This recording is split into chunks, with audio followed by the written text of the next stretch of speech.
Welcome to the Code of Life. I'm Randine Neal. In this episode, we highlight a session from GenomeBC's 2021 annual forum called COVID-19, a moment of importance for genomics. First up, a man who's become a household name, Dr. Anthony Fauci, the director of the National Institute of Allergy and Infectious Disease, who through almost impossible circumstances at times is leading the U.S. through this pandemic.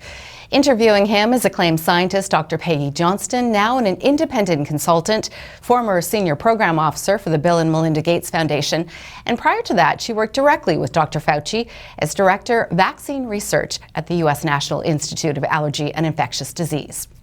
They talk about how genomics was critical to the speed of vaccine development, how genomics will help tackle all coronaviruses in the future, and what Dr. Fauci wishes could have been done differently. Here's their conversation.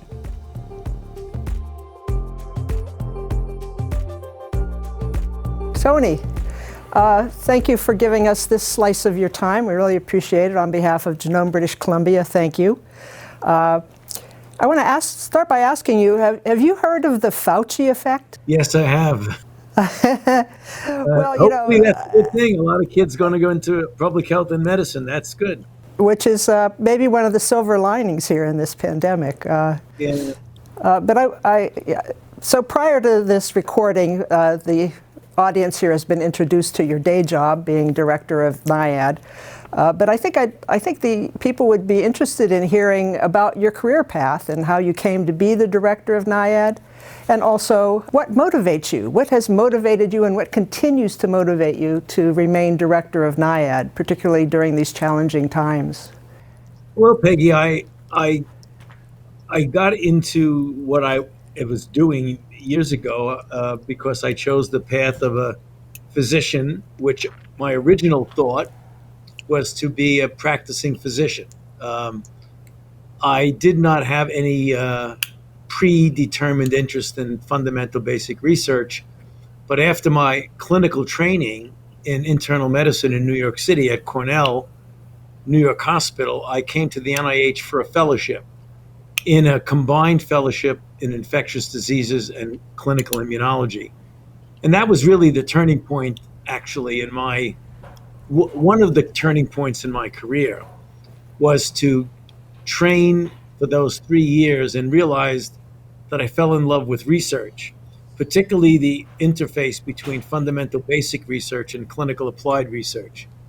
And I went back to New York Hospital after my fellowship for another year of clinical training to round out my multiple years of clinical training. And then I came back and began a career at NIH in 1972. I came from my fellowship in 68. And in 72, I worked on the regulation of the human immune response. That was my theme. And I did that and had a very productive and enjoyable career studying diseases of aberrant immunological function, like autoimmunity, vasculitis. Then another life-changing event occurred in 1981, which is the durable life-changing event when I recognized the first few cases in the literature from the CDC of what would turn out to be HIV/AIDS, which at the time had no name of the disease and certainly no etiologic agent. And I began to study that intensively, again, at the interface between basic and clinical research.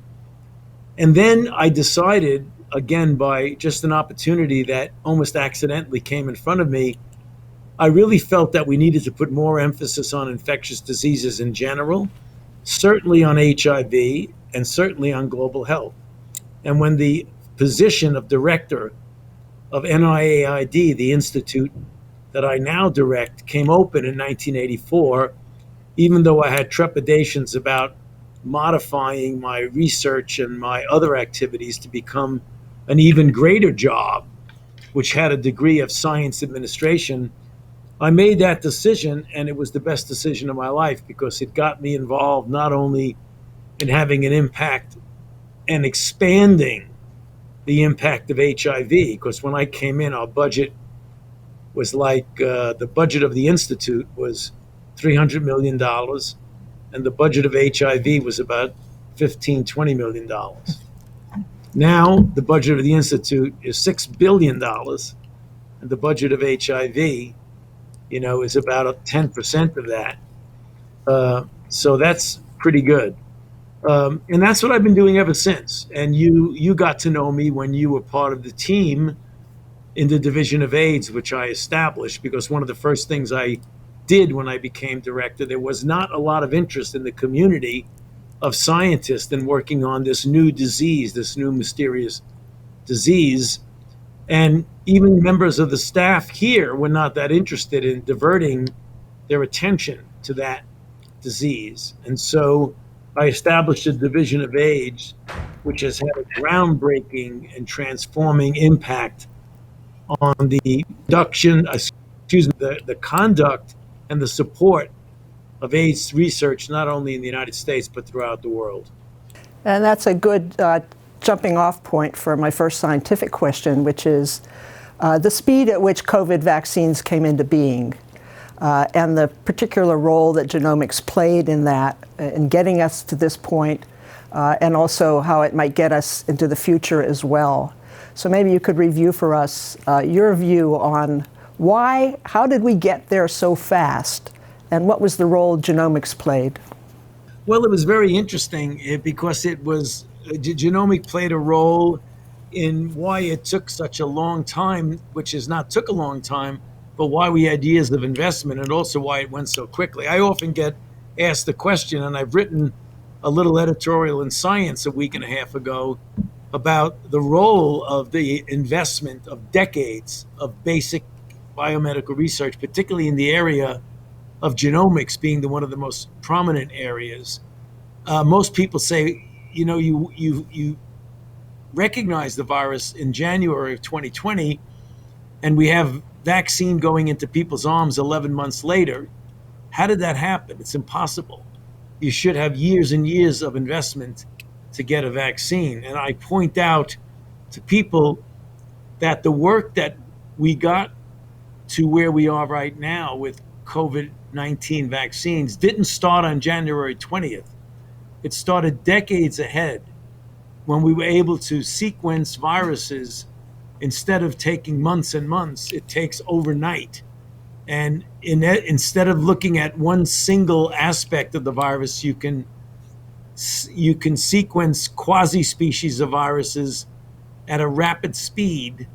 You could use structure-based vaccine design to design immunogens, and you could use new platform technologies to get the vaccine that you need into people as quickly as possible. So I think as the history of this is written, people are going to go back to the development of vaccines for COVID-19 as the classic example of how fundamental basic research in multiple areas, including genomics, led us to do something that a decade ago would have seemed completely impossible and out of the touch of reality, and now was done actually in a very smooth flow of activity from the virus itself up through the vaccine. And I would add to that, if I may, having something in a bottle and getting ready to put into people is not, of course, the end game. NIAID invested a lot in infrastructure development, clinical trial site development in the developing world, training investigators, developing community relationships, developing collaborations. All of that, I think, coalesced to help the speed at which COVID vaccines came into being. Now, there are anti-vaxxers who are going to take a vaccine regardless, and there are those who are still concerned about safety because of the warp speed at which this came about. So could you just remind everyone of the various steps at which safety is evaluated and what we know about the safety of these vaccines? Yeah, safety is paramount, without a doubt. It's paramount to what we do. And as you mentioned, Peggy, we put major investments in the clinical trial network dating back decades from HIV. And we utilize those networks to do the clinical trials that you're talking about. And so that is an absolutely critical part of what we do. But regard to safety, that's part of what we're talking about. So you start off with a phase 1 trial in the product to see if it has initial safety, and whether or not it induces the kind of response that you would predict would be protective.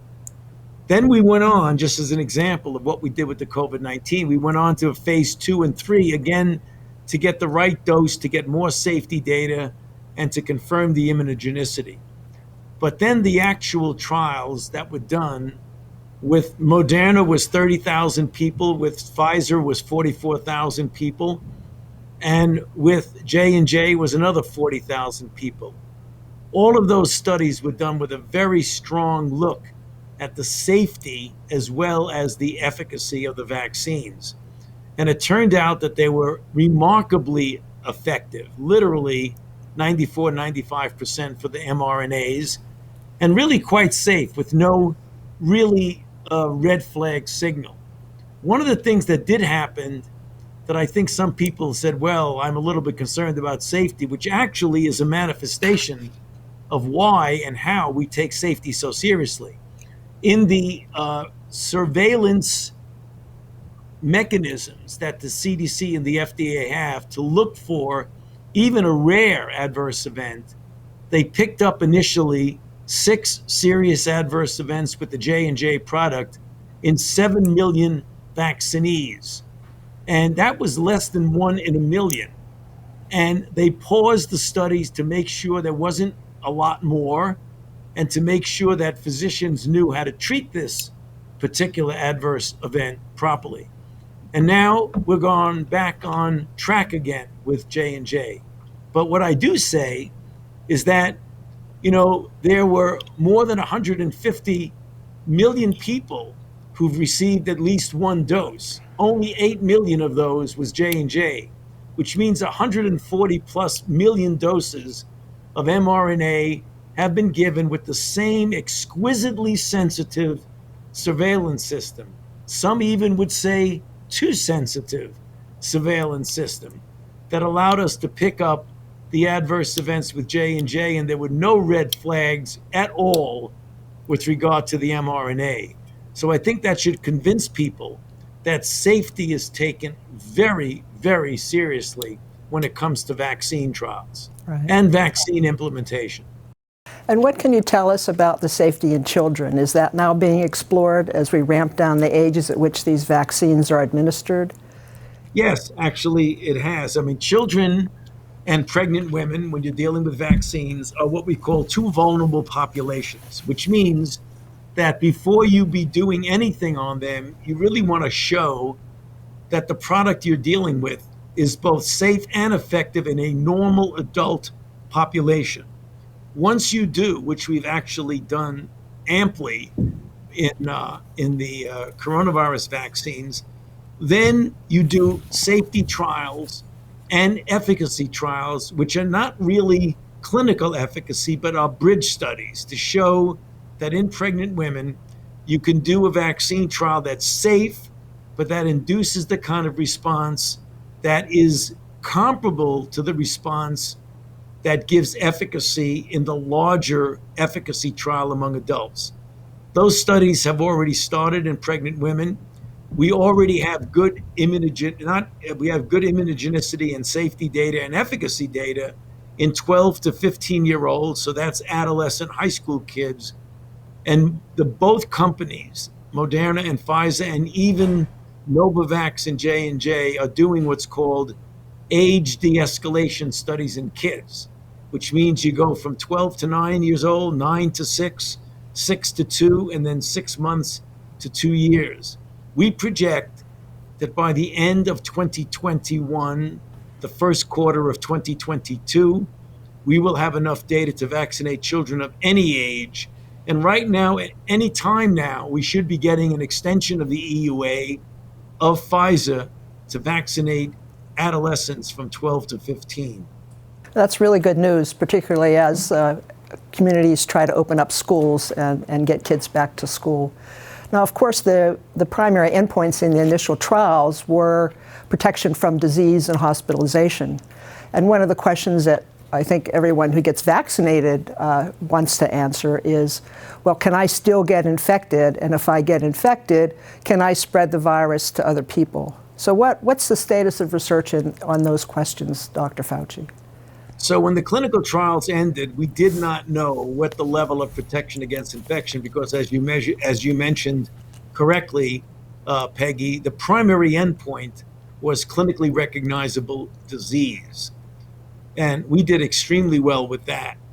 So now, as we've gone further and followed people up and done other subsequent studies, it is clear that the vaccine clearly protects against any kind of infection. Not necessarily completely, but it does. And in those individuals who do get breakthrough infections that may not have any symptoms at all, the level of virus in the nasopharynx is at least 4 times lower than breakthrough infections of people who get infected without necessarily being vaccinated. So we're learning more and more that it is likely, highly improbable, that a vaccinated person, A, will get infected in the first place, and B, will transfer that infection to someone else. The reason we haven't made that determination yet, and why we still ask vaccinated people to wear masks, is not necessarily to protect them, which it does, particularly against variants, but to prevent them from spreading the infection to someone else. And that, Dr. Fauci, is a good lead-in to the next series of questions, which is about the variants of concern. These isolates that we know evolve because of the mistakes that RNA viruses naturally make. So tell us about what we know about the variants of concern, how they've arisen, and what do we know about the effectiveness of the current vaccines against those variants? Well, Peggy, this is a absolutely critical question that relates so closely to what the strategy for vaccination is in our own country, what the strategy for vaccination is in other countries throughout the world. So for the people who are listening, a variant is the result of usually more than one mutation of a particular wild type virus that changes it enough to have an impact. Mutations occur all the time, but a relatively small fraction of them actually have a physiological impact on the infection, either the infection rate, the infection severity, and or the relationship between vaccine-induced antibodies. But every once in a while, you get one that does. So let's talk about the ones we have. Currently, in the United States, the dominant variant is a B117, which originally was identified in the UK. It has an increase in its ability to spread, so it's more transmissible, and also somewhat of an increase in pathogenesis, namely the potential to make you sick. The vaccine that we have in the United States do very well against B117. There's a much more problematic variant in South Africa called B1351, which when you look at the antibodies that are induced by the vaccines we use, it diminishes their efficacy anywhere from 3 to 8 to 9-fold. But there's enough cushion of response that there's still some efficacy. And in fact, in the J&J study in Africa, it showed that although the 351 had a diminished efficacy, the vaccine had a diminished efficacy against 351, instead of being 90%, it was 50 to 60%, but it protected completely against severe disease, including hospitalization and death. Okay, so now there's another variant that's hanging around New York called 526. And that particular one right now is being studied. It has probably a 2 to 3-fold diminution in efficacy of the vaccines. Then there's a P1 in Brazil, which actually ravaged a bit of Brazil, and it's working its way up in South America. And again, the protection against the vaccine is diminished somewhat, but not nearly as much as the 351.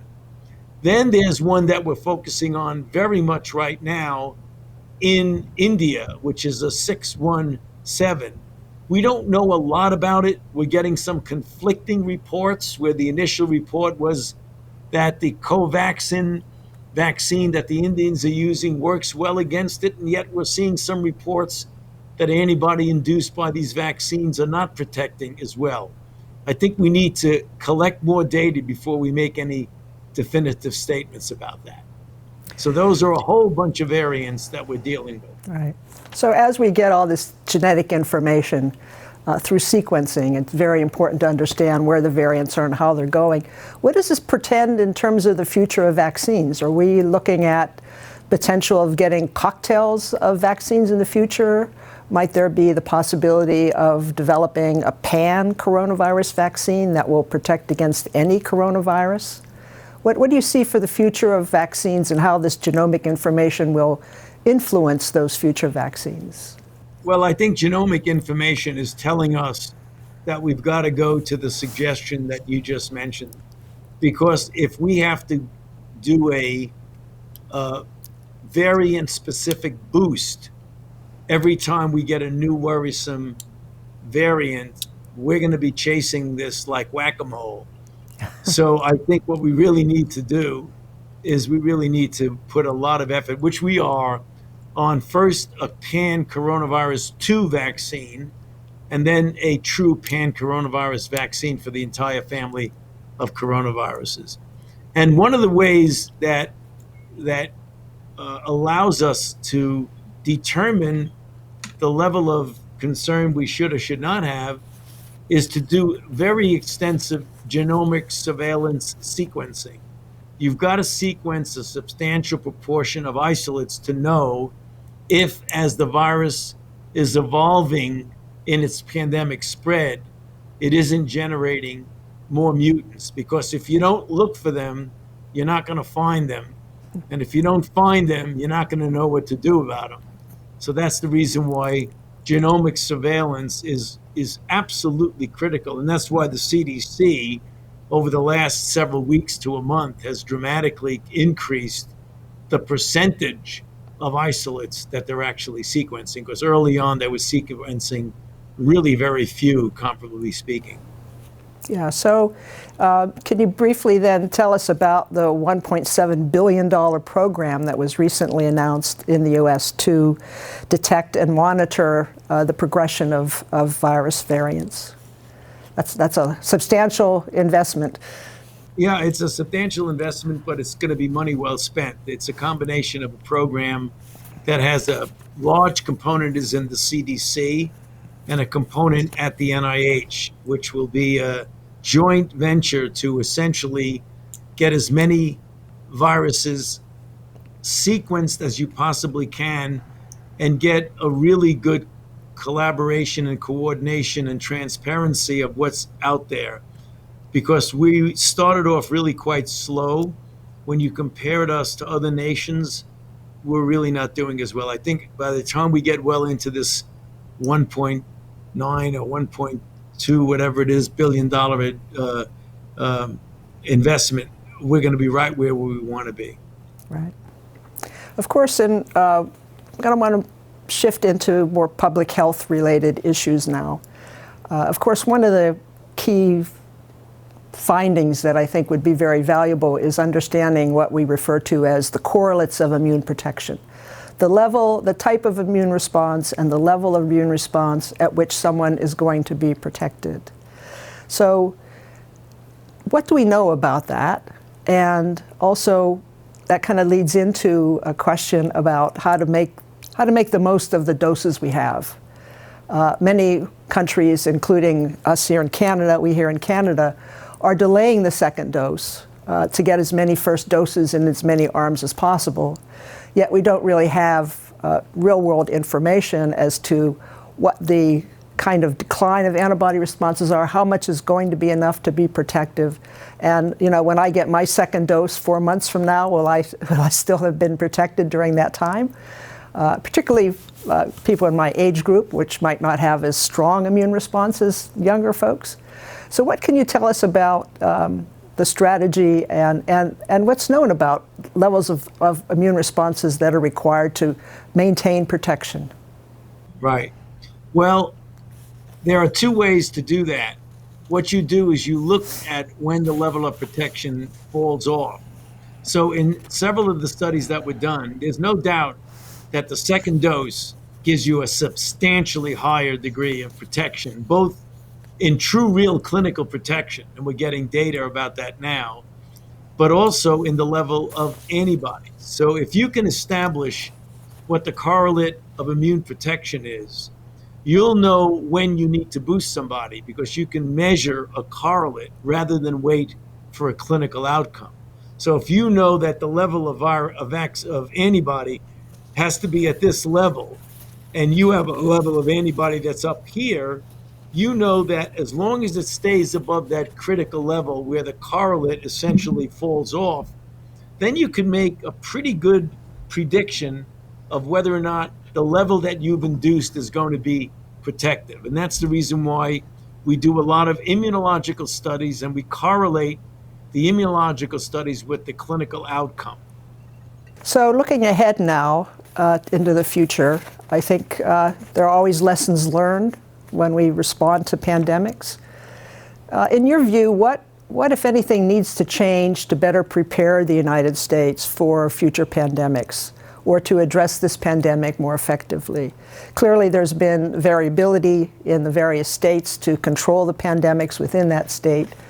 What would you change? What would you do differently? What would you do better?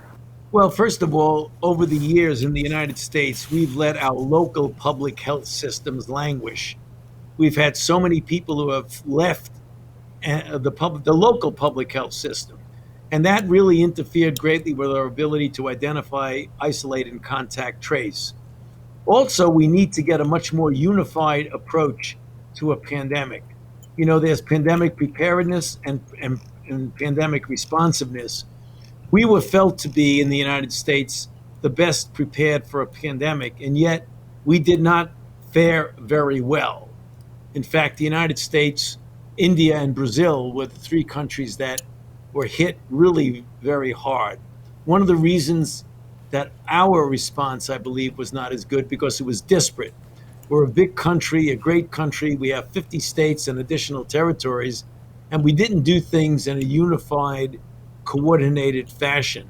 And some states, when they were supposed to be locking down, as it were, and obeying certain types of clinical guidelines for things like mask wearing, avoiding congregate settings, did not do it very well. And we saw multiple waves in this country, 3 major waves, and let's hope we're not going to see a 4th wave. I understand you haven't taken a day off in quite some time. When do you foresee that happening, and what do you think you'll do? That's a great question, Peggy. It's the truth. I haven't taken a day off in literally 15 months. I hope that when we start getting this under control, that it will be really permanent in the sense of getting the infection rate so low that it's no longer a threat. And when we get the overwhelming proportion of people vaccinated, not that we can take our eye off the ball, but that we could at least take a deep breath and just enjoy a little bit, like interacting with our children and our family, which we haven't been able to do. But the answer to that, Peggy, is something that you've worked on for the most of your career, and that's vaccines. Vaccines are going to get us out of this. We're doing an incredibly good job of implementing the vaccine program now. You know, we have more than 1/3 of the population is fully vaccinated, and more than half of the population, adult population, has received at least 1 dose. We need to keep that up, and if we do, there is light at the end of the tunnel. Good. Well, my clock says I have 2 more minutes, so I'm going to squeeze in one more question. Yeah, we have a national thing I got to do. I'm really sorry, Peggy. Okay. Well, thanks to Patty and Dave and everybody there, and regards to Doctors Auchincloss and Grady as well. Will do. All right, thanks, Peggy. I appreciate it. Thank you, Dr. Fauci. That was Dr. Anthony Fauci and Dr. Peggy Johnston. Thanks for listening.